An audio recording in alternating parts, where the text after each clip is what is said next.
Caps win 3-2 over the New Jersey Devils. Again. Ooh, the Caps really like making these interesting. I feel like it's always coming down to the wire in these games. The Caps came out gunning once again in this game. That was a great first 5 to 10 minutes of this game. The Caps had everything going for them. New Jersey had no response. That is until Maltsev decides to just doo-doo-doo, walk into the zone, shoot on net, boom, 1-0. Welcome back to the NHL, Sammy. Those shots are a little bit different than they are in Hershey, huh? I'm not going to completely blame this one on Sammy, but I'm going to mostly blame it on him. I understand the puck gets deflected by Orlov. Orlov puts his stick in the lane, he's trying to block the shot gets deflected off the stick, and it can really throw off a goaltender when the puck changes direction like that, or just changes speed like that, but like, dude, come on. It's far enough out that you could have made a much better effort readjusting to save that puck. When you watch that replay, Samsonov obviously just gets caught sleeping. Welcome back to the NHL. It's a different game than it is in the AHL. But before we start bashing Samsonov in his return to the Caps, let's give the dude credit where credit is deserved. He got better throughout the game. He got much stronger throughout the game, especially in the late second and third periods. He really showed that he was getting back into a groove, and that's all a goalie needs. A goalie it's all about timing. They just need to see those NHL reps, and you could tell with more time, he got better, which that's really, really comforting in the future for Caps fans to see that as he gets more time in net, he will get better and better. So please don't jump to bashing him right away. Don't jump to saying he's not an NHL caliber goaltender, because he is. Just give him a little more time. So the Devils hold a 1-0 lead for a majority of the first period, but then with about 4 minutes left, Dylan takes the puck from behind the net and just flips it high and out of the zone. He's just trying to relieve pressure. But that turns out to be a great strategy when you have Jacob Vrana out on the ice. Wilson just bump sets it slightly for Vrana, teeing it up. Vrana takes a shot from just inside the blue line, not looking to score a goal. He is purposely looking for a rebound there. The puck goes off of Blackwood's left pad, and Vrana gets right around his defender, follows up with the second shot. It beats Blackwood 5-hole. The Caps tie up the game at 1. And I might add, it was the birthday boy that ties up the game. Happy birthday, Jacob Vrana. Here's a goal. Actually, that's not really a present when he earned it for himself, but you know what I mean. First period ends tied at 1, but the Caps are winning 13-7 in the shots on goal department, and that's because of the great start the Caps had. There was a small dip in play after that first goal. There you could tell the Maltsev goal really took the wind out of the Caps' sail, but the Caps stayed pretty consistent through that third period, and they're able to continue the pressure. Vrana gets the goal, and the Caps really, I think, won the first period, probably B+. No, scratch that, B-. And then the second period starts, and the Caps start showing off their transition game, and I think the Caps have a great transition game. The Caps do very well stealing the puck, moving up ice, and creating opportunity off a turnover, and that's what happens here. New Jersey's just trying to enter the zone, and there's an ill-advised pass across ice just inside their offensive blue line.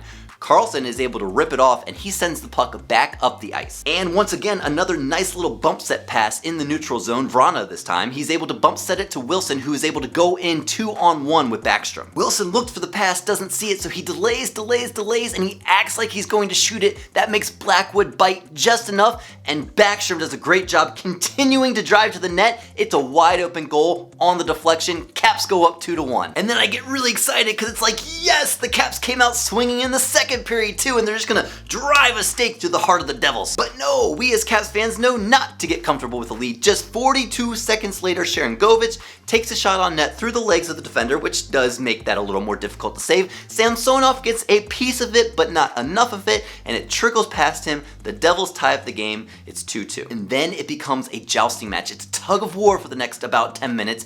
Both teams getting a couple power plays, both teams taking a couple penalties, and you could just tell each team was looking for that one opening just enough to get the better of the other side. And that little bit was found by the Caps off the back of a great transition play, a transition play that starts by a great poke check from Samsonov. New Jersey is threatening, and they drive to the net. Samsonov poke checks the puck away, and Jensen flips it off the wall and out the zone just to clear it and relieve the pressure. And because the Caps move up ice quickly, because they move north as fast as they do, they create a 3-on-2. Eller kind of backhand sauces the puck over to Ovechkin as they're interchanging. It's not a perfect pass, but Ovechkin is able to corral it with his skates, get it to his stick, and quickly snap it on net and cleanly beats Blackwood, the Caps go up 3-2, and the captain gets on the board. And this is when I kind of noticed, I think not having fans in the arena is really affecting Ovechkin. Ovechkin has been shooting for a couple games now, and he was really shooting in this game. I think he had 4 or 5 on shots in the first period alone.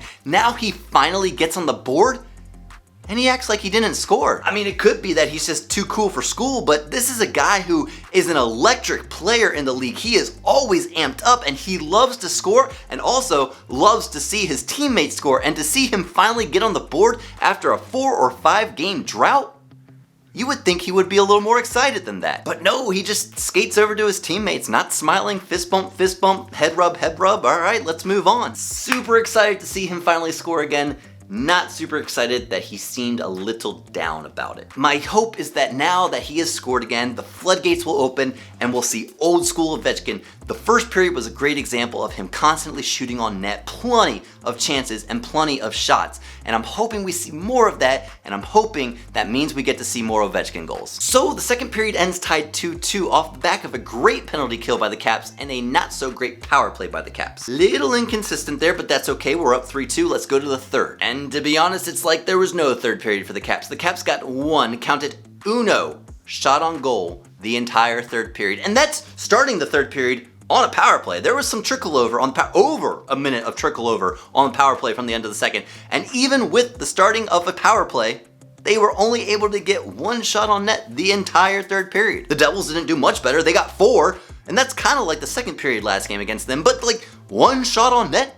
At least you got one shot. It'd be better than no shots, but come on, guys. And this just plays into the consistency of this team not playing a full 60-minute game. I don't know what it is about the Caps getting a lead and then sitting off the gas. They don't press the attack. It's like as soon as they get the lead, they play to defend that lead, not to get more goals. Is that a coaching issue? I don't know. I don't think it is. I don't think Peter Laviolette would straight up tell them, boys, we got the lead now, let's sit back and make sure they don't score. No, if I'm the coach, I'm sitting on the bench saying, keep playing your game, keep playing the way we have been, and score 5 more goals. This is what I mean by the Caps love making it interesting. They're only up by 1 goal, yet for some reason they're not playing. They give a power play over the Devils in this third period, which actually, that was a bullshit call. How is that a slash? That is barely a love tap. And this just plays into the narrative more so of Wilson being unfairly officiated in this league. But anyway, I think I've ranted about that enough. That will never go away. If 43's on the ice, anything is fair game. To me, the Caps just need to learn to continue to press the attack with their game plan when they have the lead. They do great when they are down by 1. They are hungry to get that tying goal and hungry to win the game, but as soon as they take the lead, it's like they think the game's over and they've been handed the win, and that could not be farther from the truth. If we want to see more wins strung together, which by the way, hey, 3-game win streak now. If we want to see more games strung together like this, the Caps have really got to step up playing with the lead. We got a tough schedule ahead of us, playing Philly a couple times, playing Boston a couple times, and seeing New Jersey again, who are going to be very hungry to beat this Caps team finally.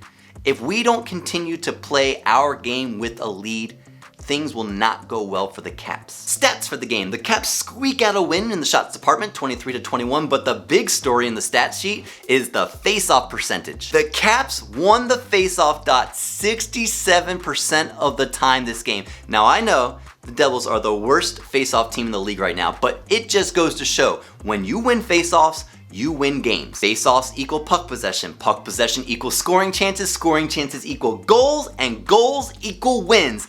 Thank you, David, for that little bit. The Caps ended up losing in hits this game, only getting 12 hits to the New Jersey 17, and both teams go 0 for 3 on their power play. If the Caps want to convert on a couple more wins, I want to see face-offs stay where they are at. I want to see the hits get ramped up every game, and I want to see them finally convert a little more on the power play. This is a very good power play, and they're starting to throw a few more looks in there because, let's be honest, the 1-3-1 that everybody in the league has seen for over a decade at this point is getting a little stale and a little predictable, so seeing a few changes on the power play is welcome. But if the Caps want to continue to win, keep winning faceoffs, convert on the power play, stay physical, and play your game with the lead. But what do I know? I'm just a fan. Hey, if you like this video, smash that thumbs up button for me. It goes a long way towards helping the channel. And if you enjoyed your time here, consider subscribing to the channel. I'd love to see you come back. And as always, let's go Caps!